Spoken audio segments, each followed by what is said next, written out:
family. The word is supposed to mean safety, love, and trust. But for me, it always meant sacrifice. My name is Belinda Lincoln, and I grew up in a house where being the older sister meant giving, always giving. My parents would smile at Isabella's charm, excuse her mistakes, and tell me to let it go to be a bigger person. And so I learned to swallow my pride. A sweater borrowed and never returned. A blazer I needed gone for months. Even friendships and opportunities slipped quietly into her hands while I stood back silent. But here's the thing no one warns you about when someone takes and takes. Without consequence, one day they will reach for something bigger, something priceless. And when that day came for me, I didn't see it for what it was. I thought it was just another request, just another chance to keep the peace. But I was wrong. Because this time saying yes didn't just cost me a sweater or a smile. This time it set in motion a betrayal so deep it would test my family, my career, my love, and force me to face a truth I'd been running from my entire life. I thought I had learned to recognize the warning signs after all these years. I thought I was safe in my successful career, my loving relationship, my carefully built boundaries. But when my phone buzzed during the most important presentation of my career, I realized Isabella wasn't done talking to me yet. It started like it always did, with a text message that seemed innocent enough. The buzzing of my phone during the quarterly review meeting couldn't have come at a worse time. I was in the middle of presenting our Q4 marketing strategy to the entire TechFlow Solutions executive team, and normally I would have ignored any interruption. But the message preview showed Isabella's name, and something about the urgency in her text made my stomach clench with familiar dread. "Hey sis, can I borrow those little earrings, the ones that look fake? I need them for my company Christmas party this weekend." My hands trembled slightly as I read the words, though I kept my professional smile intact while continuing to discuss conversion rates and customer acquisition costs. Everyone in that conference room saw me as Belinda Lincoln, the successful marketing director who had climbed her way up from a middle-class Austin family to become one of TechFlow's most valuable assets. They didn't see the older sister who had spent 28 years learning to recognize the warning signs in Isabella's seemingly innocent requests. Those little earrings that looked fake. I knew exactly which ones she meant. The Tiffany custom diamond studs that Alexander Reed had given me 5 years ago for my 27th birthday, when our relationship was still new and full of possibility. $2 million worth of 4-carat diamonds that most people would assume were cubic zirconia because of their subtle, elegant setting. Isabella had always called them my cheap Target earrings whenever she saw them. But I caught the way her eyes lingered on them, the way she touched her own ears unconsciously when I wore them. I managed to finish my presentation without fumbling, but my mind was racing back through 28 years of Isabella's patterns. When we were kids, she would borrow my favorite sweater for a school dance and somehow it would become hers permanently, hanging in her closet like it had always belonged there. When I got my first real job out of college, she asked to borrow my professional blazer for an interview and kept it for months, claiming she needed it more than I did since she was still job hunting. Each time, our parents would give me the same lecture about being the bigger person, about how Isabella just wanted to feel successful like her older sister. The meeting ended, and I gathered my materials with shaking hands, trying to process what Isabella was really asking for. She worked as a sales associate at Retail Max, one of those big box retail chains where she barely made enough to cover her rent. Her company Christmas party was probably being held in some generic hotel conference room with catered sandwiches and a cash bar. Why would she need $2 million earrings for that? But even as I asked myself the question, I knew the answer. Isabella had always been desperate to project an image of success she hadn't earned. She'd grown up watching me excel in school, win scholarships, land good jobs, and build a life that looked effortless from the outside. What she didn't see were the late nights studying, the networking events where I forced myself to make small talk, the careful budgeting and strategic career moves that had gotten me to where I was today. Rachel Wong, my assistant, knocked on my office door as I was still staring at Isabella's message. Rachel had been with me for 3 years and had become more of a confidant than an employee, one of the few people who knew about my complicated family dynamics. "How did the presentation go?" she asked, but her expression shifted when she saw my face. "What's wrong?" I showed her the text message, and Rachel's expression darkened immediately. She'd been there for several of Isabella's previous borrowing incidents, including the time Isabella had asked to borrow my designer purse for a date, and then posted photos on Instagram claiming she'd bought it with her tax refund. "She's talking about the earrings Alexander gave you, isn't she?" Rachel said quietly. I nodded, feeling that familiar knot of anxiety forming in my chest. Alexander Reed was the CEO of NextGen Technologies, one of Austin's most successful tech companies. We'd been together for 5 years, and while our relationship was private, it was also serious in ways that sometimes scared me with their intensity. The earrings hadn't just been an expensive gift. They were a symbol of how well Alexander knew me, how he'd chosen something beautiful but understated that matched my personality perfectly. "You're not actually considering saying yes, are you?" Rachel asked. I wanted to say no. I wanted to be the strong, successful woman who had learned to set boundaries. But the truth was more complicated than that. Growing up as the older sister meant I'd been programmed since childhood to sacrifice my own comfort for Isabella's happiness. When she cried about not having nice things like I did, our mother Maria would pull me aside and explain that Isabella just needed to feel special sometimes. When she borrowed my things and conveniently forgot to return them, our father Robert would remind me that family was more important than material possessions. "It's just for one night," I heard myself saying, though the words felt hollow even as I spoke them. "Her Christmas party is this weekend. What's the worst that could happen?" Rachel gave me the kind of look that best friends reserve for moments when you're about to make a spectacularly bad decision. "Belinda, you know Isabella better than anyone. When has she ever borrowed something and given it back without drama?" I thought about that question as I walked to my car after work, my phone still buzzing with follow-up texts from Isabella. She was being unusually persistent, sending photos of her dress for the party and asking if the earrings would match, talking about how excited she was about the event and how she wanted to make a good impression on her coworkers. The drive back to my downtown Austin condo gave me time to think, but my thoughts kept circling back to the same uncomfortable truth. Isabella had always been jealous of my success, but lately that jealousy had taken on a sharper edge. Last month, she'd made a comment about how I was lucky to have a rich boyfriend to buy me nice things. 2 months ago, she'd asked pointed questions about Alexander's net worth and whether we were serious enough for marriage. She'd started following both of us obsessively on social media, liking and commenting on every photo with an intensity that made me uncomfortable. But none of that changed the fact that she was my little sister, and saying no would mean another family confrontation where I'd be painted as the selfish older sister who couldn't share her good fortune. It would mean disappointing our parents, who still held on to the fantasy that their daughters could have a normal, supportive relationship if I just tried harder to accommodate Isabella's needs. By the time I reached my building, I'd made my decision. I sent Isabella a text agreeing to let her borrow the earrings, with the condition that she return them immediately after the party. Her response came back within seconds, a string of heart emojis and grateful messages about how I was the best sister ever. As I settled into my couch that evening, something nagged at me about the whole interaction. Isabella's enthusiasm felt performative, like she was working a little too hard to seem grateful. And there was something about her phrasing that bothered me, those little earrings that look fake.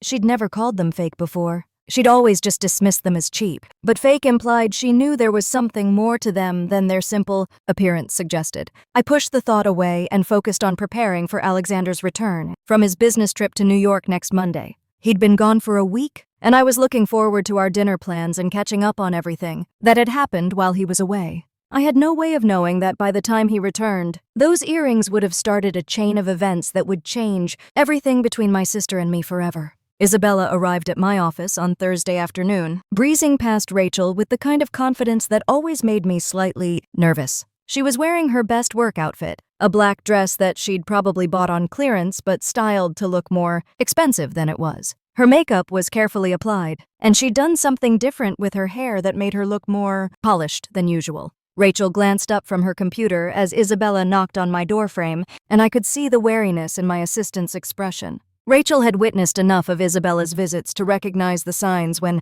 my sister wanted something. I pulled the small Tiffany box from my desk drawer, the one I'd been keeping the earrings in since Alexander first gave them to me. The sight of those diamonds always took my breath away, the way they caught the light and threw it back in soft, rosy reflections. Each stone was perfectly cut, set in white gold so pure it looked almost silver. To someone who didn't know jewelry, they might indeed look like high-quality costume pieces, but there was something about their clarity and fire that whispered of their true value. Isabella's eyes lit up when she saw them, but she quickly schooled her expression into something more casual. She picked up one earring, holding it up to the light streaming through my office window. "These look just like something from Target, sis," she said, her voice carrying that particular tone she used when she wanted to sound dismissive. "Good thing I don't have to actually pay for them, right?" The comment hit me wrong like fingernails on a chalkboard. I felt Rachel's sharp intake of breath from across the room, and I knew my assistant had caught the underlying meaning in Isabella's words, too. It wasn't just that the earrings looked inexpensive to her. It was the implication that I was somehow lucky not to have spent money on something so ordinary looking. "They're just simple studs," I managed to say, trying to keep my voice neutral. "But they'll look nice with your dress." Isabella tried them on using the camera on her phone as a mirror. The earrings transformed her face, adding a subtle glow that made her skin look luminous and expensive. For a moment, I saw a flash of something in her expression, a satisfaction that went deeper than just liking how she looked. It was the look of someone who had gotten exactly what they wanted. "Perfect," she said, but she didn't take them off right away. Instead, she took several selfies, angling her face to catch the light. "The party's not until Saturday night, but I wanted to make sure they worked with my look." "You'll bring them back Sunday morning?" I asked, and immediately hated how uncertain my voice sounded. "Of course," Isabella said quickly. "I'll take super good care of them. They're not even real anyway, right? So no big deal if something happens." The casual way she said it made my stomach clench. Real or not real? As if the value of something could be determined just by looking at it. As if the years of Alexander's careful attention to what I liked, the thought he'd put into choosing something beautiful but understated, meant nothing, because Isabella couldn't recognize quality when she saw it. Rachel walked Isabella out while I tried to shake off the uneasy feeling that had settled over me like fog. When my assistant returned, she closed my office door and gave me a look that said everything she couldn't say out loud in a professional setting. "She knows," Rachel said quietly. "Know what? Those aren't costume jewelry." The way she looked at them, the way she kept touching them after she put them on. She knows exactly what she's got. I wanted to argue, wanted to believe that Isabella was exactly what she appeared to be, my thoughtless younger sister who saw expensive things as accessories to borrow, rather than treasures to protect. But Rachel had spent enough time observing people in the corporate world to recognize when someone was performing rather than being genuine. That evening, I had my weekly video call with Alexander. He was in his hotel room in Manhattan, looking tired but pleased with how his meetings had gone. NextGen was expanding into East Coast markets, and the trip was laying groundwork for partnerships that could transform the company over the next few years. "How was your day, beautiful?" he asked, and I felt that familiar warmth spread through my chest at the genuine affection in his voice. Alexander had a way of making me feel like the most important person in his world, even when he was managing a multi-billion-dollar company. "Good," I started to say, but then Isabella appeared in the background of my camera view. She'd let herself into my condo using the spare key I'd given her for emergencies, and she was trying on the earrings again in front of my hallway mirror. Alexander's expression shifted slightly when he saw her. "Is that Isabella?" "Yeah, she's borrowing some earrings for her Christmas party this weekend," I said, trying to sound casual. Isabella heard us talking and came over to wave at the camera. She was still wearing the earrings, and they caught the light from my living room fixtures in a way that made them unmistakably valuable to anyone who knew what to look for. "Hi, Alexander," Isabella said with a brightness that felt forced. "Thanks for letting me borrow Belinda's pretty jewelry. They're perfect for my party." I saw something flicker across Alexander's face, a momentary tightening around his eyes that I might have missed if I hadn't been watching him so carefully for the past 5 years. He recovered quickly, smiling at Isabella with the polished charm he used in business settings. "They look lovely on you," he said, but when Isabella left the frame, his expression grew more serious. "Those are the earrings I gave you for your birthday." "I know." She needed something nice for her company party, and she said they looked fake anyway, so I figured it wouldn't matter. Alexander was quiet for a moment, and I could see him choosing his words carefully. "Just be careful, Belinda. Those earrings are special." "I know they're expensive," I said, "but it's just for one night. What could happen?" "It's not about the money," Alexander said quietly. "It's about what they represent." Before I could ask what he meant by that, Isabella returned to say goodbye, and the moment passed. But something in Alexander's tone stayed with me after we hung up, a weight that suggested there were things about those earrings that I didn't fully understand. Isabella didn't post anything on social media that night, which was unusual for her. Normally, she documented every outfit, every small victory, every moment she felt particularly attractive or successful. Her Instagram stories were usually a constant stream of mundane updates. But Thursday night, her accounts went quiet in a way that felt deliberate, rather than accidental. Friday dragged by with an anxiety I couldn't quite name. Isabella texted me twice to confirm that Saturday night was still okay for the earrings, and both times her messages carried an eagerness that seemed disproportionate to a simple office Christmas party. When I asked about the venue or who would be there, she gave vague answers about the hotel ballroom and how all the important people from corporate would be attending. By Friday evening, I found myself checking Isabella's social media obsessively, looking for clues about what she was planning. Her most recent posts showed her shopping for makeup and getting her nails done, preparing for what she kept calling her big night. The way she talked about it made it sound like more than just another corporate holiday gathering. Something was building, and I could feel it in the careful way Isabella was moving through her preparations. She was a woman with a plan, and somehow those earrings were central to whatever she was hoping to accomplish. I just couldn't figure out what that plan might be, or why I felt so certain that I wouldn't like it when I found out. Saturday night came and went without a word from Isabella, which should have been my first warning sign. She usually documented every significant event in her life with obsessive detail, but her social media had gone strangely quiet since Thursday. I spent Sunday morning expecting her to show up at my door with the earrings and stories about her party, but noon came and went with nothing but silence. By Sunday evening, my unease had grown into genuine worry. I called her 3 times, each call going straight to voicemail. When I drove by her apartment, her car wasn't in the parking lot, and her roommate said she hadn't seen Isabella since Saturday afternoon. It was Rachel who broke the news to me Monday morning, her face pale as she knocked on my office door with unusual urgency. "Belinda," she said, her voice carefully controlled, "you need to see this." She handed me her phone, opened to a Facebook post from someone named Jessica Martinez. The profile picture showed a young woman I didn't recognize, but the post was tagged with Isabella's name and several other Retail Max employees. The main photo showed Isabella at what was clearly the Retail Max Christmas party, radiant in her black dress, but it was the earrings that made my blood run cold. They were photographed from multiple angles, catching the light from the hotel ballroom's chandeliers in ways that made them unmistakably valuable. But it wasn't just the photos that stopped my heart. It was Jessica's caption. "Still can't believe Isabella dropped $50K on those gorgeous earrings. Girl has some serious taste and the income to back it up. So inspiring to see someone our age making smart investments in quality pieces. That year-end bonus at Retail Max must have been incredible." My hands shook as I scrolled through the comments. There were dozens of them, all from Isabella's co-workers, all praising her financial success and sophisticated taste. James Carter, who I knew was the VP of marketing at Retail Max, had commented, "This is exactly the kind of investment mindset that leads to long-term wealth building. Impressive financial discipline, Isabella."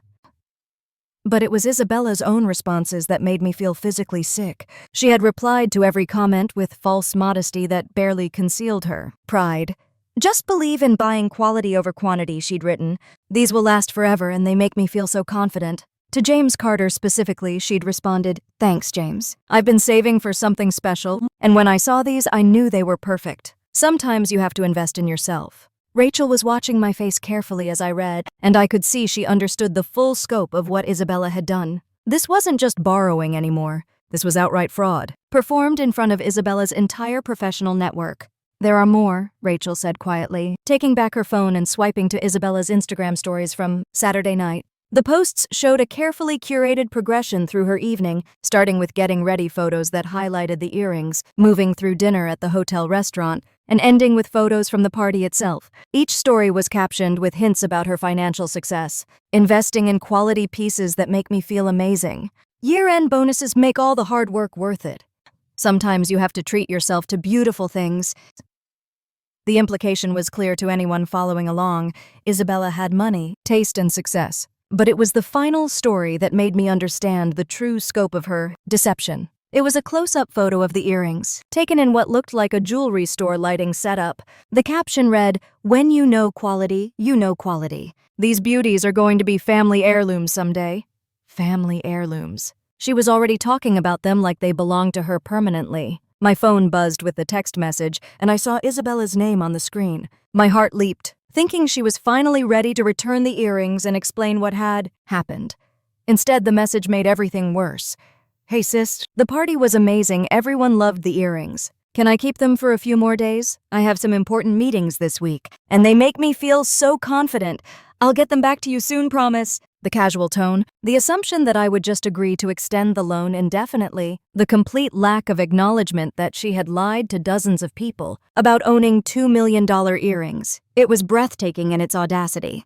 Rachel was reading over my shoulder and I heard her sharp intake of breath. "She's not planning to give them back," she said. I stared at the message, trying to process what Isabella had done and what it meant for both of us. She had performed an elaborate charade for her coworkers, positioning herself as financially successful and professionally accomplished. She had accepted praise and admiration for owning jewelry that belonged to me. She had built an entire false narrative around her success and taste, using my earrings as props. But worse than the lies was the calculation behind them. This hadn't been a spur-of-the-moment decision to show off. Isabella had planned this. From the careful way she'd asked to borrow cheap-looking earrings to the professional quality photos she'd taken to the stories she'd crafted about bonuses and investments. She had used me, and she had used my relationship with Alexander to create a fantasy version of herself. My phone rang, startling me out of my spiraling thoughts. Alexander's name appeared on the screen, and I realized I had completely forgotten that he was supposed to return from New York today. We had dinner plans, and he would expect to see me wearing the earrings he had given me.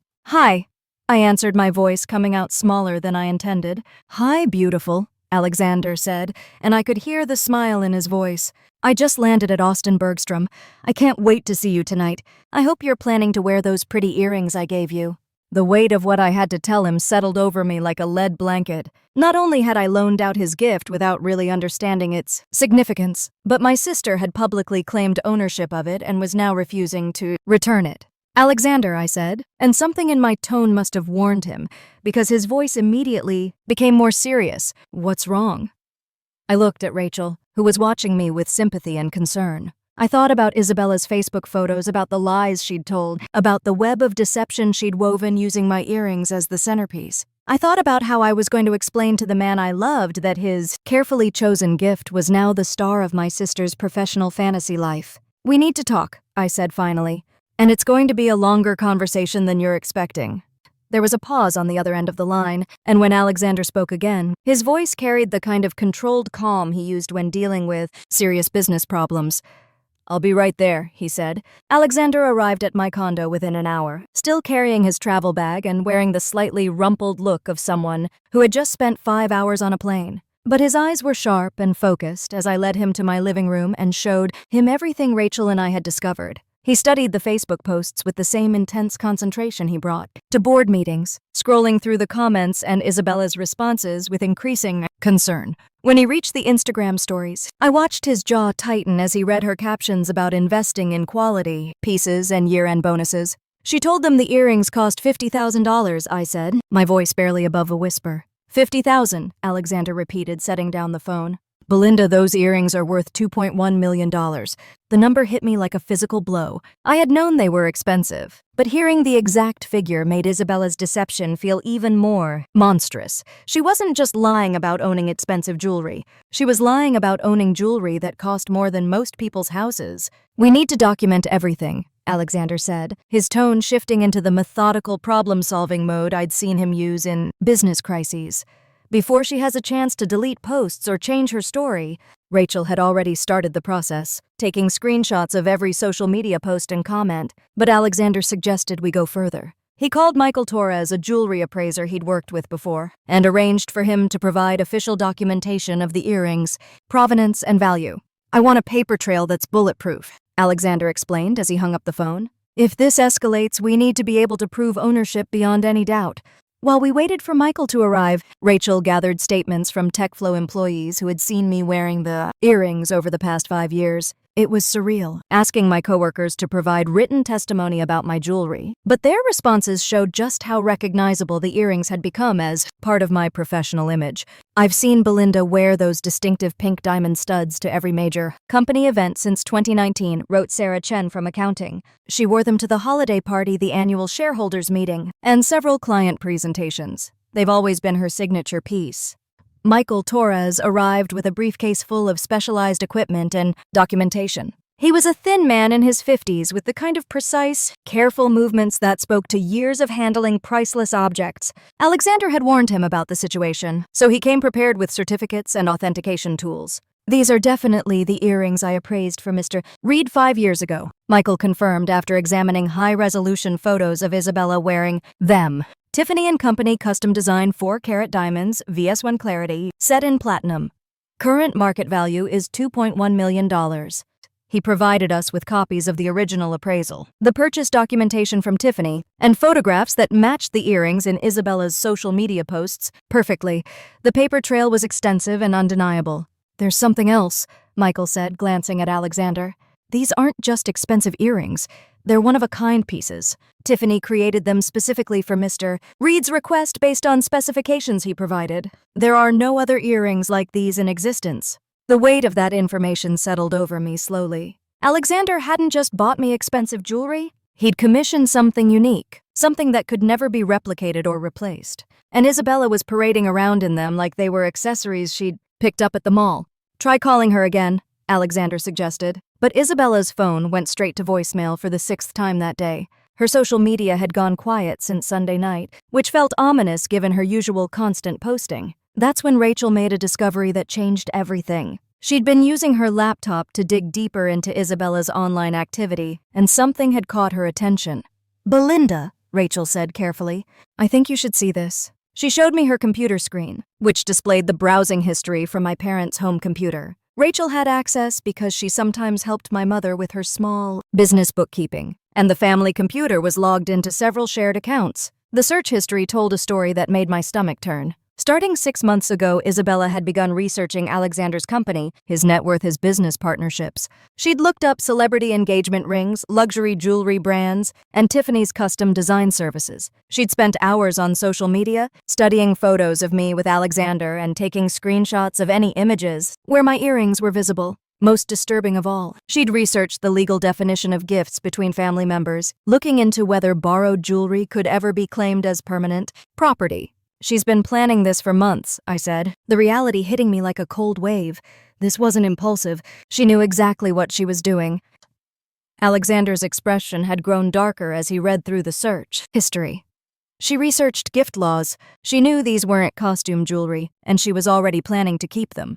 The systematic nature of Isabella's deception was breathtaking. She hadn't just borrowed my earrings on a whim. She'd spent half a year researching their value, studying legal loopholes, and crafting a story that would allow her to claim ownership while making me look like a jealous sister trying to take back a gift. Rachel found more evidence in Isabella's email accounts, which were still logged in on the family computer. She'd been corresponding with someone named Marcus Webb about photography services for what she called a special occasion. The email chain showed her specifically requesting a photographer who specialized in jewelry and fashion photography, someone who could make her look sophisticated and successful. "She hired a professional photographer for the party," Rachel said, showing us the email thread. "She paid $500 to make sure she got perfect photos of herself wearing your earrings." The premeditation was stunning. Isabella had invested real money into creating the perfect lie, hiring professionals to help her document her fake success story. She hadn't just borrowed my earrings. She'd stolen my entire relationship with Alexander, using it as raw material for her own fantasies of wealth and sophistication.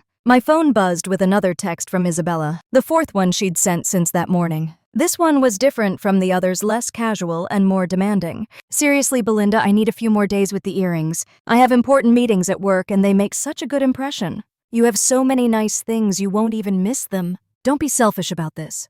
Alexander read the message over my shoulder, and I felt him tense behind me. "She's not asking anymore," he said quietly. "She's telling you what she's going to do." I stared at the message, seeing Isabella's true feelings about our relationship laid bare in those few sentences. To her, I was someone who had too much and should share it without complaint. My earrings, my success, my relationship with Alexander, they were all just resources that she felt entitled to access whenever it suited her needs. The realization that my sister had been systematically planning to steal from me for months was devastating, but it also clarified something important.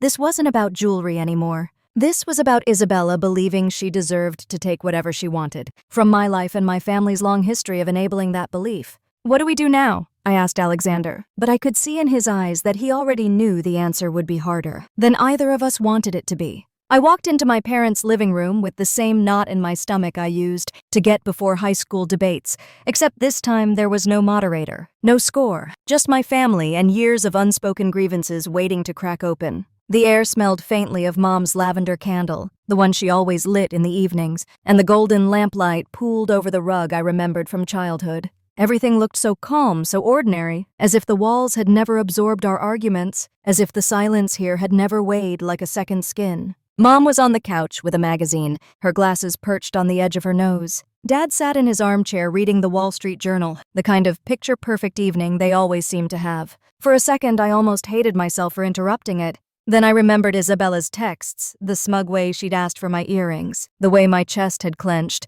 and the guilt dissolved into something harder. They both looked up when I came in. Dad's face softened first. Mom's smile was polite, but it felt like it was braced for impact. I didn't bother sitting. My voice came sharper than I intended. "I need to talk to you about Isabella." Mom lowered her glasses and set the magazine on the coffee table. Her tone was careful, practiced. "What about her?" "She borrowed my earrings. The emerald pair. You know what they are worth. She wore them like they were cheap party accessories and didn't tell me. I found out the way I always do by accident. And it's not the first time she's crossed the line." Dad closed the paper and leaned forward, elbows on his knees. "Are you sure you're not overreacting?" Overreacting. The word cut into me. I wasn't 12 anymore, crying because my sister ruined a dress I had saved for. I was a grown woman who had just watched her career reputation and peace of mind start to teeter because Isabella couldn't respect boundaries. "This isn't about a dress or a necklace," I said. "This is about a pattern." "Do you remember last year at Aunt Claire's party? When her designer purse disappeared for 2 days, Dad frowned. I thought she misplaced it." I turned to Mom. "Except she didn't, did she? Isabella borrowed it, took it to some event in Palm Springs, and when the strap came back torn, you told everyone it was an accident." Mom's eyes flickered. "That wasn't worth blowing up the family over." "Claire let it go." "Because she didn't want to start a fight," I said. "That doesn't mean it wasn't wrong. You've been covering for Isabella since we were kids." Mom's voice sharpened. "She just wants to be accepted, Belinda. Why can't you share more?" The words landed heavy. My pulse quickened. "Share more. Like my clothes, my space, my friendships, and now my future. You've been asking me to share for 28 years, and where has it gotten us?" "She still takes whatever she wants without asking." Dad rubbed the bridge of his nose. "Your mother only means that Isabella struggles. She's not like you. You've always had ambition, discipline, and success. She feels left behind. So that's my fault," I said, heat creeping into my chest. "Because I worked hard. Because I didn't expect someone else to clean up after me, Belinda." Dad said quietly, "It's not about fault. It's about keeping peace." "Peace," I repeated. "That peace comes at my expense. Every single time." Mom stood now, smoothing her skirt like she was readying herself for court. "Do you know what Isabella told me last month?" She said, "Mom, Belinda has everything. The career, the recognition, Alexander. She feels invisible standing next to you. You can't expect her not to act out sometimes." I swallowed hard. "Alexander." His name in her mouth felt like a violation. "What does he have to do with any of this?" Mom hesitated, then sighed, as if she had already said too much. "She asked me whether he was serious about you, whether he was planning to propose. She even wondered what kind of ring he might get you. Something expensive," she said, "like the ones her friends post on Instagram." My stomach dropped. "So she's not just jealous, she's keeping tabs." Mom reached for my arm, softening her tone. "She just wants to know where she stands." "Where she stands," I said, yanking my arm away. "She stands in my shadow because you've spent her whole life convincing her. She's entitled to my light. Every time she complained, you smoothed it over. Every time she crossed a line, you called it harmless. And now you're surprised she thinks she can slip into my life whenever it suits her." Dad's voice was low, heavy. "Belinda, your mother and I only wanted harmony." "Harmony built on lies is not harmony," I snapped. "It's denial." The room was silent for a beat. Dad's eyes flickered with something like guilt, but he stayed quiet. Mom looked at me like I was the one tearing the family apart. The weight of their gaze pressed on me thick and suffocating, as if I was being punished for daring to disturb their fragile peace. "Do you hear yourself?" I asked. "You are defending her by borrowing a $2 million pair of earrings like it's me being selfish. You're excusing her asking about my relationship like it's harmless curiosity. When do you stop protecting her and start holding her accountable?" Mom's lips pressed together. "She's fragile." "So am I," I said. "You just never noticed." The words hung in the air, sharp and final. Dad leaned back, staring at the rug like it might offer him a way out. Mom picked up her magazine again, but her hands trembled as she tried to pretend the conversation was over. I stood there, the weight of years pressing down, and for the first time I realized they would never see it. They would always shield Isabella, always minimize the damage, always ask me to be the one who gave in. And something inside me hardened. I wasn't going to carry that role anymore. I turned for the door, my voice steady but low. "If you won't hold her accountable, then I will."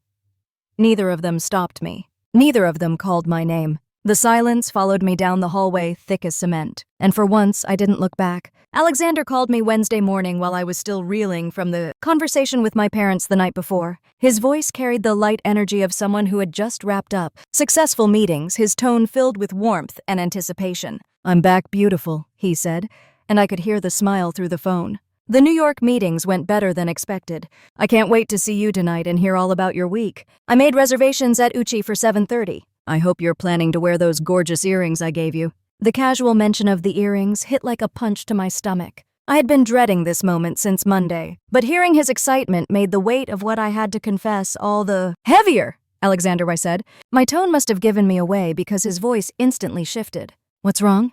"We need to talk about the earrings. Something's happened and it's more complicated than I thought." There was silence on the line. Then with calm resolve he said, "I'll be right over." Within half an hour he was at my condo, still in his navy suit from the flight. His eyes scanned my face before anything else, concerned with sharpening the edges of his usual composure. I had coffee ready along with the documentation Rachel and I had gathered, but seeing him there focused entirely on me made the whole situation feel even heavier. "Show me everything," he said, settling onto the couch. I walked him through Isabella's Instagram posts, her fabricated stories about end-of-year bonuses, and the trail of lies Rachel had uncovered. Alexander listened quietly, his attention precise, like he was reviewing a contract worth millions. But I could see the tension creeping into his shoulders as the scope of Isabella's deception became clear. "She told her coworkers they cost $50,000, he said finally. "And that she bought them with her bonus," I answered. "Alexander, I'm so sorry. I never thought she'd take things this far. I thought she was just borrowing them for one night."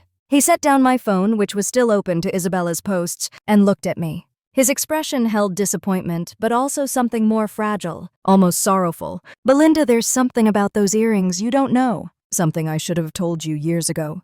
My chest tightened. "What do you mean they're not just jewelry?" "When I had them made, I asked Tiffany to engrave them. Inside each setting, there's an inscription invisible unless you know to look for it. What does it say to be forever yours, eh?" His voice dropped lower, almost vulnerable. "Belinda, I had those earrings made as an engagement gift. I've had the matching ring for 2 years, waiting for the right moment." The words hit me like a blow. The earrings weren't just a birthday gift. They were meant to be part of his proposal symbols of his commitment. And Isabella was parading them around Austin, claiming them as her own. "She doesn't know about the engraving," I whispered. "No, but Tiffany does. Their jewelers do, if she ever tries to sell them or claim ownership. That engraving proves beyond doubt they were made for you." My throat tightened. Tears blurred my vision. "Alexander, I'm so sorry. I didn't know they meant so much. If I had, you would have what he took my hands." "Never let her borrow anything, Belinda. This isn't your fault. You couldn't have predicted she'd plan something this elaborate."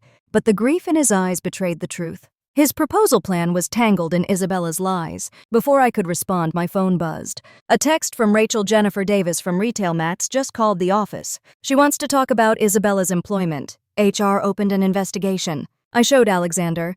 His expression shifted into problem-solving mode. "What kind of investigation?" Rachel says Isabella told everyone she bought the earrings with a bonus. But Retail Max bonuses aren't anywhere near that size. Alexander's phone rang. His lawyer's name appeared. He answered. "Marcus, what's going on?"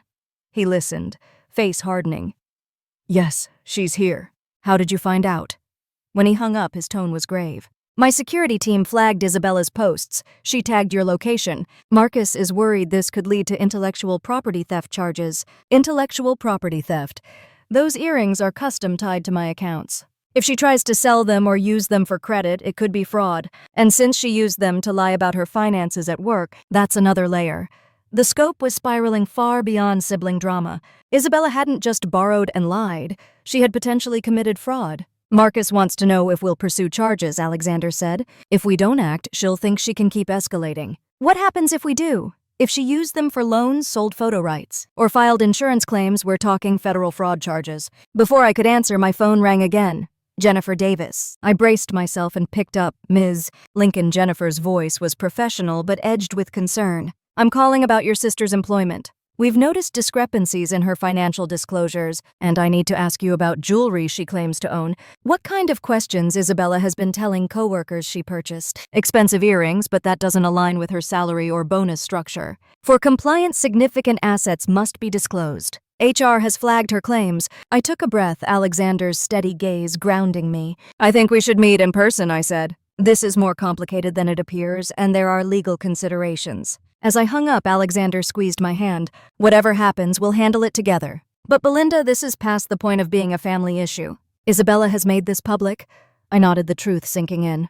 Isabella hadn't only stolen earrings, she had stolen symbols of Alexander's love, twisted them into a lie, and built a fragile empire that was now collapsing around her. The time for protecting her was gone.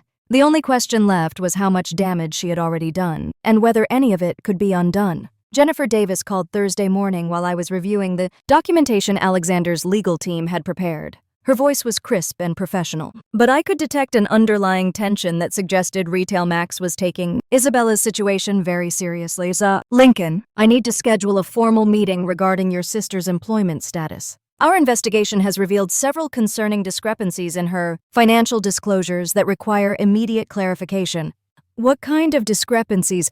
Company policy requires employees in certain sales positions to disclose significant personal assets that might create conflicts of interest or suggest undisclosed income sources. Isabella's claims about purchasing $50,000 jewelry don't align with her salary history or our bonus structures. I felt my stomach clench. Isabella hadn't just lied to impress her coworkers. She had potentially violated company policy in ways that could cost her the job she desperately needed. There's more, Jennifer continued. James Carter, her supervising VP, has withdrawn his recommendation for her promotion. He's expressing concerns about her financial honesty and professional integrity.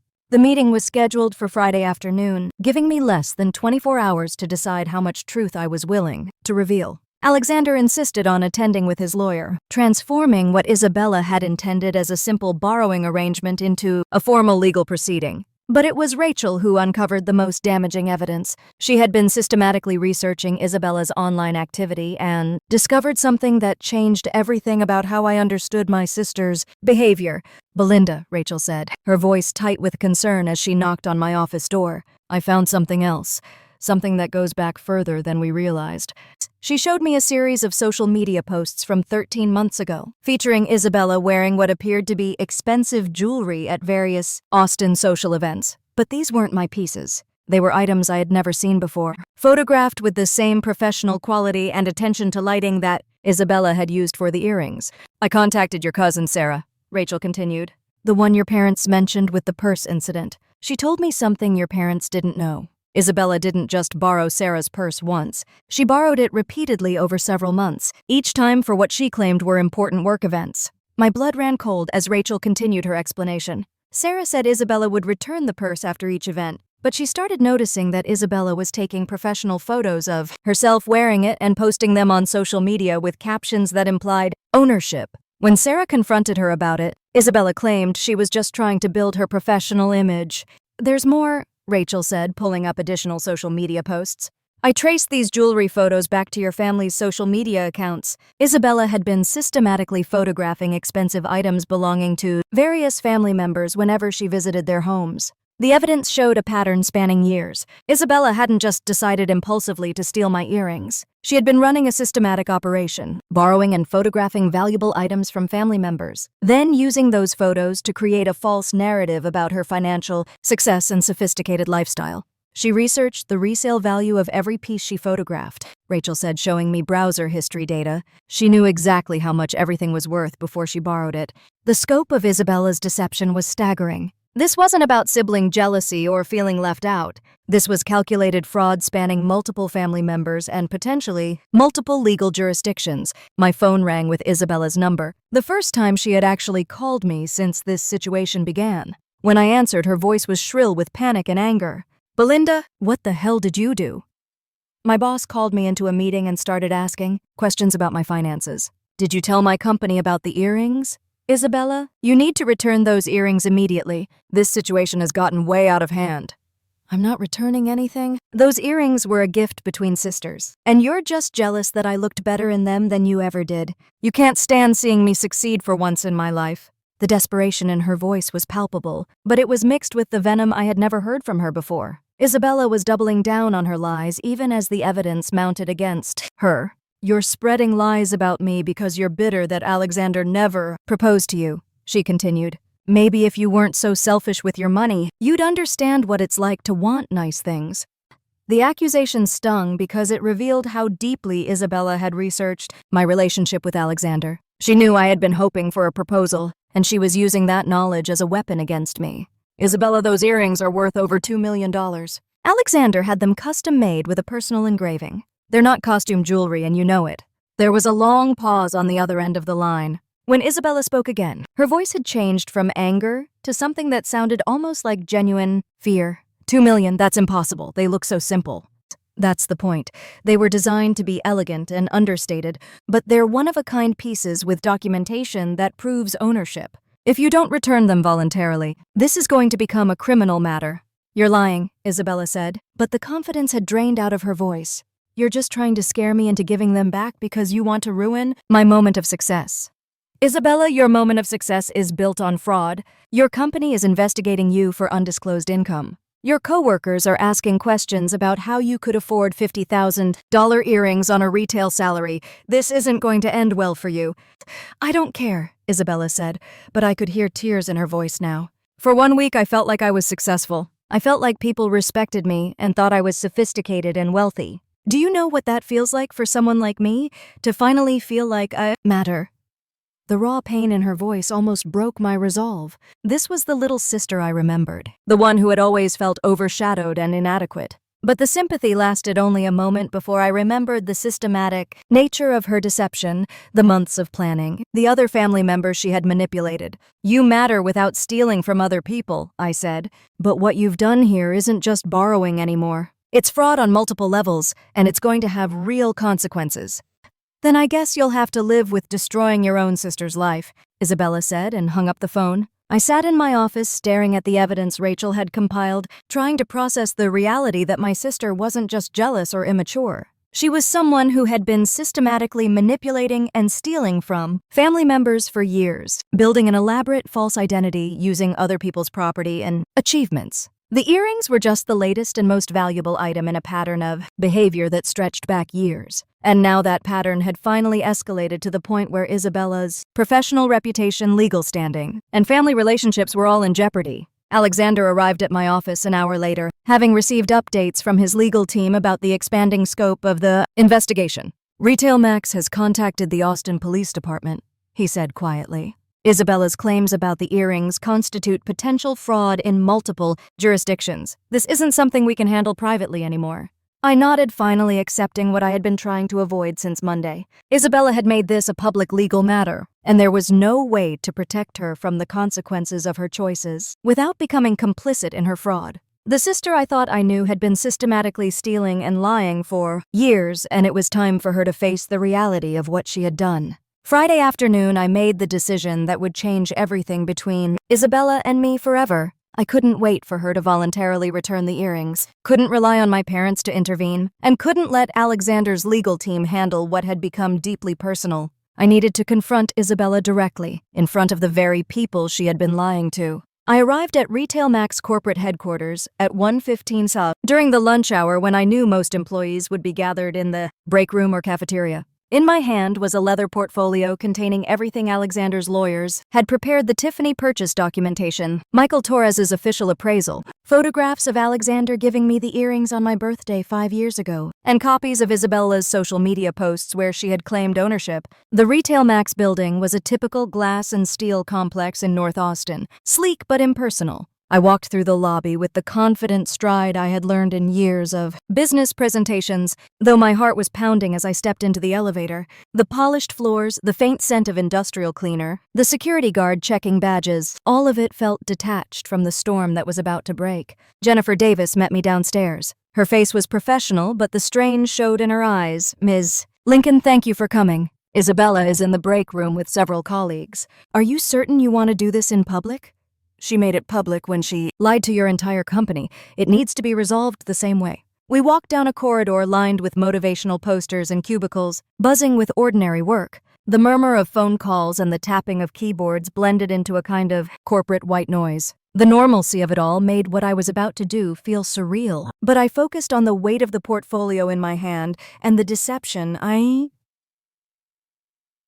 was determined to end. The break room was exactly what I expected: fluorescent lighting, round tables, vending machines, and a tired coffee station. About 15 employees were scattered around. Isabella sat at a corner table with 3 women, and I saw the earrings immediately glittering under the harsh lights. They threw sharp sparks that no costume jewelry could ever replicate. She was in full performance mode, telling some story with her coworkers leaning in to listen, her laughter a little too loud, her gestures expansive as if she were on a stage. By the coffee machine stood James Carter, her supervisor, tall and polished, the type who noticed confidence in employees and rewarded it. He was smiling faintly at her story, indulgent, the expression of a man who believed he had a rising star in his department. I walked straight to Isabella's table, my heels clicking against the linoleum. The sound echoed in the room, drawing heads up from sandwiches and styrofoam cups. Conversations faltered and then stopped. "Isabella," I said clearly, "we need to talk about the earrings you're wearing." She blinked in surprise before her expression hardened. "Belinda, what are you doing here?" "This is my workplace. You can't just show up and embarrass me. I'm here about the $2.1 million earrings you borrowed from me and have been pretending you bought." The room went silent. Forks hovered halfway to mouths. A soda can hissed faintly as someone opened it, then stilled. Faces around us froze, trying to process the number. $2.1 million. It sounded like something from another world. "That's absurd," Isabella snapped, though her voice wavered. "These are mine. I bought them with my year-end bonus. James, you know how excited I was." James's expression shifted to concern. "Isabella, did you say 2.1 million? I opened my portfolio and laid Michael Torres's official appraisal on the table. Tiffany letterhead, photographs, dates, details, documentation strong enough for any courtroom. "These are custom Tiffany earrings commissioned by Alexander Reed for me 5 years ago. They have an engraving proving ownership. Isabella borrowed them for your Christmas party and has been lying ever since." "You're lying," Isabella hissed, but panic crept into her tone. "They were a gift between sisters. You gave them to me because you felt guilty. Then you won't mind if we check the engraving. To be forever yours, A." Documented in Tiffany's records. Her face went pale. She touched one earring instinctively as if to shield it. Everyone noticed. I placed photographs of Alexander giving me the earrings on the table. "There's proof going back years, insurance records, witnesses. What you don't have is evidence you bought them." James studied the papers, his brows furrowed, lips pressed thin. Around us, the employees leaned closer, drawn in despite themselves. Jennifer Davis moved nearer too, her HR training on full alert. The air felt heavy, as if the fluorescent lights themselves were exposing every lie.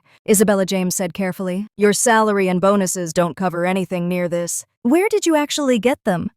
The question landed with the weight of a gavel. Isabella's eyes darted from face to face. Her lips trembled as if she might say something else, some new fabrication, but no words came. "You always ruin everything for me!" she suddenly shouted, leaping to her feet. "You can't let me have one moment of respect. You can't stand it when people admire me." Her words cracked open her motivations. It was never about jewelry. It was about status, about being seen, about taking pieces of my life to patch over the holes in hers. Her voice was shrill, echoing off the break room walls. "One moment of respect built on lies," I said quietly. "Those earrings aren't props. They represent someone's love for me." "I'll call my lawyer," she spat, though her voice was breaking. "This is harassment. You're jealous because I finally found a way to matter." But the threat sounded hollow. The documentation was ironclad. Witnesses surrounded her. Even her anger couldn't hide the panic rising in her eyes. She grabbed her purse and stormed out, earrings still on. "You'll hear from my legal team," she threw over her shoulder. The door slammed hard enough to rattle the vending machine glass. The room was silent. Slowly, her coworkers turned toward me. Some looked stunned, others curious, a few already whispering to each other about HR, about fraud, about what they had just witnessed. "Those earrings are really worth $2 million, one woman whispered, almost reverently. 2.1, I said, exhaustion creeping into my voice. "And she's been parading them around Austin, pretending they're hers." The weight of what Isabella had done settled over the room. The admiration her co-workers had once felt was replaced with shock and disillusionment. James Carter's jaw tightened, the realization dawning that he had been misled, that his promising employee's image of success was built on deception. Jennifer Davis gathered the documents carefully, already framing the next steps in her mind. The other employees looked away, suddenly busy with food containers or phones, their discomfort thick in the air. The performance Isabella had staged all week had ended, and the curtain had dropped hard. For the first time, the truth was out in the open. By forcing the confrontation into daylight, I had finally ended the years of enabling. Isabella's lies were no longer protected by family silence. She had wanted recognition, but what she had earned instead was exposure. And there would be no undoing it now. The air in Austin was thick with late summer heat when Alexander arrived. His presence, like a steady anchor against the storm, I knew was waiting at my parents' dining room table. My mother had insisted on a family dinner, as though food and tradition could hold together the cracks that had already split us apart. I felt my stomach twist as we walked into the familiar house, the scent of roasted chicken and rosemary carrying with it memories of easier nights when laughter had been genuine and no one had to pretend. Isabella was already there, seated at the far end of the table, dressed in an elegant blouse that looked chosen for show rather than comfort. She was scrolling on her phone, her posture rigid, her expression carefully blank. When she saw Alexander step into the room beside me, the color drained from her face. For the first time, her mask faltered. Alexander's hand tightened around mine, just briefly steadying me. He offered a polite greeting to my parents, then turned his attention fully to Isabella.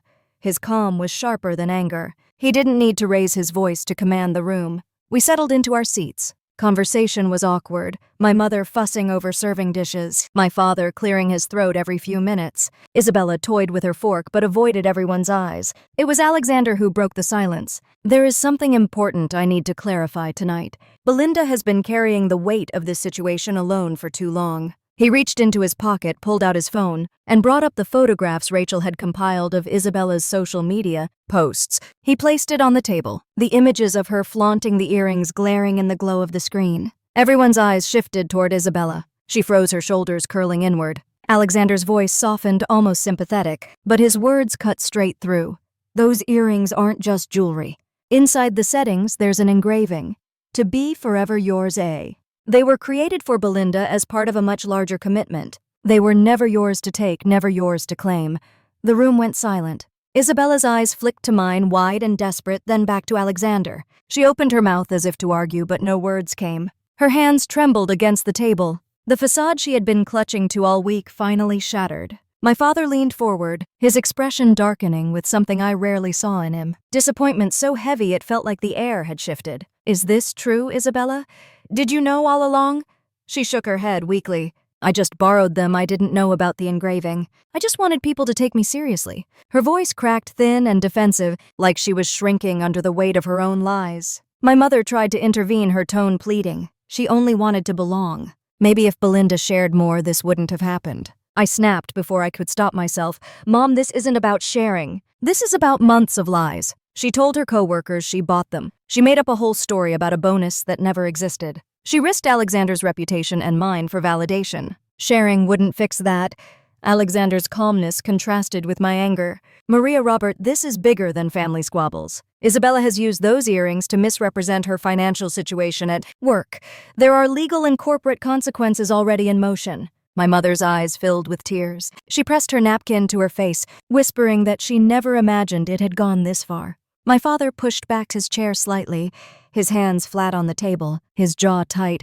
We covered up too much for too long, first with the purse incident last year, and now this. I thought she would grow out of it, but instead it's worse. Isabella's composure broke completely then. She buried her face in her hands, her shoulders shaking. You don't understand, she sobbed.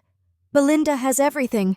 The career, the boyfriend, the future. No one ever looked at me the way they look at her. I just wanted to feel like I mattered. The words cut deep, not because they were true, but because they revealed the twisted lens through which Isabella had been living her life. Every accomplishment I had worked for, every relationship I had built, she saw as a spotlight leaving her in the shadows. The sound of my phone vibrating broke the tension. It was a message from Rachel. Jennifer Davis had called again. HR had officially placed Isabella on unpaid administrative leave pending investigation. The social media posts had been documented as formal evidence of fraud. I glanced at Alexander, who gave me a slight nod, confirming what I already knew.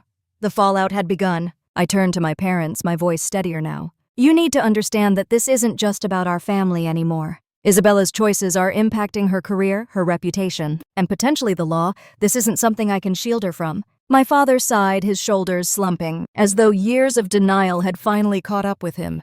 Maria, we did this. Every time we made excuses, every time we told Belinda to be more understanding, we gave Isabella permission to keep pushing boundaries.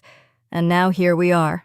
My mother dabbed at her eyes, looking torn between defending Isabella and facing the truth. Robert, she's our daughter. We can't just abandon her. No one's abandoning her, Alexander said firmly, his eyes fixed on Isabella. But enabling her is not helping. Protecting her from consequences has only pushed her deeper into this pattern. Tonight has to be a turning point. Isabella lifted her face from her hands, her mascara smudged, her eyes swollen. "I've ruined everything," she whispered. "My job, my family, even you, Belinda. I didn't mean for it to go this far." Her voice carried no defiance now, only exhaustion and dawning realization. For the first time, she seemed to see the wreckage she had caused not just to me, but to herself. The silence around the table was heavy, each of us grappling with what to say next, with what could even be salvaged. Dinner sat untouched, the roasted chicken cooling in its pan, the rosemary scent lingering like a reminder of normalcy that had slipped out of reach. The family dinner had turned into an intervention, a confrontation years overdue. My parents looked at Isabella with a mix of heartbreak and recognition, finally forced to face the truth about the daughter they had spent so long protecting from herself. Alexander reached for my hand under the table, grounding me in the chaos. His touch was steady, but his eyes told me what I already felt. Nothing would be the same after tonight. Isabella's carefully constructed world had collapsed, and ours had been shaken with it. The clink of my father's fork against his untouched plate was the only sound in the room. When he finally spoke, his voice was quiet, heavy with resignation. "We can't fix this for you, Isabella, not this time." She let out a small, broken sound, and for the first time I wondered if she finally believed it. 2 weeks after the confrontation at Retail Max, Isabella was officially terminated for violating company disclosure policies and misrepresenting her financial status to colleagues and supervisors. Jennifer Davis called to inform me that their investigation had uncovered additional inconsistencies in Isabella's employment records, including false references and inflated qualifications on her original application. The termination finally forced Isabella to face reality. She returned the earrings through our parents on a Tuesday evening, placing them in their original Tiffany box without a word of apology or explanation. When Mom called to tell me they were ready for pickup, her voice was heavy with the kind of exhaustion that comes from finally seeing a truth you've been avoiding for years. "She's not the same person we raised," Mom said quietly. "I keep trying to figure out where we went wrong, how we missed the signs that she was capable of something like this." "You didn't miss the signs," I replied. "You saw them and chose to make excuses instead of addressing them. There's a difference." That conversation led to the family therapy sessions with Dr. Sarah Kim that should have happened years earlier. The first session was uncomfortable in the way that all necessary reckonings are uncomfortable. Isabella sat in sullen silence while Mom cried, and Dad struggled to articulate decades of enabling a behavior that he was only beginning to recognize. "We wanted to protect both our daughters," Dad said during our third session, "but somehow we ended up protecting Isabella from consequences while expecting Belinda to absorb all the impact of Isabella's choices." Kim helped us understand that Isabella's behavior wasn't just about jealousy or immaturity. It was the predictable result of a family system that had taught her that emotional manipulation was an effective way to avoid responsibility, and that other people's boundaries were negotiable if she cried hard enough or seemed desperate enough. Isabella learned that she could take what she wanted from family members as long as she framed it in terms of her emotional needs, Dr. Kim explained. And the family learned to prioritize peace over accountability, which enabled the behavior to escalate. The therapy sessions were painful but necessary. Isabella eventually began acknowledging the scope of what she had done, though her acceptance came slowly and with considerable resistance. She entered individual counseling and started working part-time jobs while looking for new employment, a process made difficult by her termination from Retail Max. "I felt invisible my entire life," Isabella said during one particularly difficult session. "Belinda was always the successful one, the smart one, the one everyone was proud of. The earrings made me feel important for the first time since we were kids." It was the closest thing to an apology I received, though it was wrapped in so much self-justification that it was hard to recognize as genuine remorse. But it was a beginning, and Dr. Kim helped me understand that healing would be a long process that couldn't be rushed. Alexander waited until the legal complications were fully resolved before proposing, but when he finally did, it was perfect in its simplicity. He took me back to the restaurant where we'd had our first date 5 years earlier, and when I was wearing the earrings that had caused so much turmoil, he revealed the matching engagement ring he'd been carrying for 2 years. "These earrings were always meant to be part of this moment," he said as he got down on one knee. "They represent my commitment to you, and my hope that you'd want to build a life together based on honesty and trust." I said yes, though I also told him about the boundaries I was setting with my family moving forward. My relationship with Isabella would be conditional on her continued therapy and genuine efforts to change. My relationship with my parents would require them to stop asking me to accommodate behavior they wouldn't tolerate from anyone else. I'm proud of you for protecting yourself, Alexander said. It takes courage to set boundaries with family, especially when they've spent years teaching you that your comfort doesn't matter as much as keeping peace. Our engagement party 3 months later was a small gathering of people who genuinely supported our relationship. I wore the earrings, and for the first time in months, they felt like symbols of love rather than sources of stress. Alexander's speech that evening focused on the importance of building relationships on foundations of honesty, respect, and mutual support. Belinda taught me that protecting the people you love sometimes means allowing them to face consequences for their choices, he said, looking at my parents in the audience. Real love doesn't enable destructive behavior. Real love holds people accountable while offering support for genuine change. Isabella wasn't at the party. She was still working through her own issues in therapy, and we all agreed that she wasn't ready for social situations where she might be tempted to perform rather than be authentic. But she had sent a card with a brief message that showed real progress in her understanding of what had happened. I'm sorry for what I did to your relationship and your trust. I hope someday I can earn back the right to be part of your happiness. 6 months after our engagement, Isabella started a new job at a nonprofit organization that helped people rebuild their lives after financial crises. The irony wasn't lost on anyone, but her supervisor told me that Isabella's personal experience with the consequences of financial deception made her particularly effective at helping clients understand the importance of honesty in rebuilding their credit and relationships. She's not the same person who stole those earrings, her supervisor said when I called to check on her progress. She's doing real work to understand how her behavior affected other people, and she's using that understanding to help people who are dealing with similar issues. The family relationships are still being rebuilt slowly and carefully. Isabella and I have dinner once a month, supervised conversations where we practice healthy communication without the manipulation patterns that had defined our relationship for years. My parents are learning to hold Isabella accountable while still offering support, though it's a difficult balance for them to maintain. Dr. Kim says that family recovery is like physical rehabilitation after a serious injury. You have to rebuild strength and flexibility gradually, testing your limits carefully to avoid re-injuring yourself or others. Some relationships can be restored to full function, while others may always require accommodations and limitations. The most important thing, she told us during our final family session, is that everyone understands their role in creating healthy boundaries and maintaining them over time.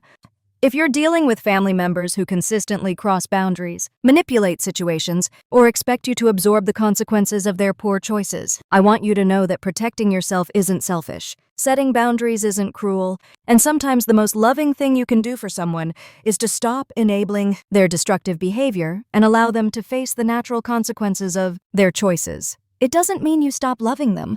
It means you love them enough to refuse to participate in their self-destruction, and you love yourself enough to protect your own well-being and relationships. Sometimes the greatest gift you can give someone is the opportunity to grow by facing the reality of their choices. Family is important, but it shouldn't come at the cost of your own integrity, safety, or happiness. Real family members want you to thrive, and they're willing to do the hard work of change when their behavior threatens your well-being. Anyone who demands that you sacrifice yourself to enable their dysfunction isn't acting like family regardless of biology or history. You deserve relationships built on mutual respect, honesty, and genuine care. Don't settle for less just to keep peace with people who aren't willing to do their own work to deserve your presence in their lives.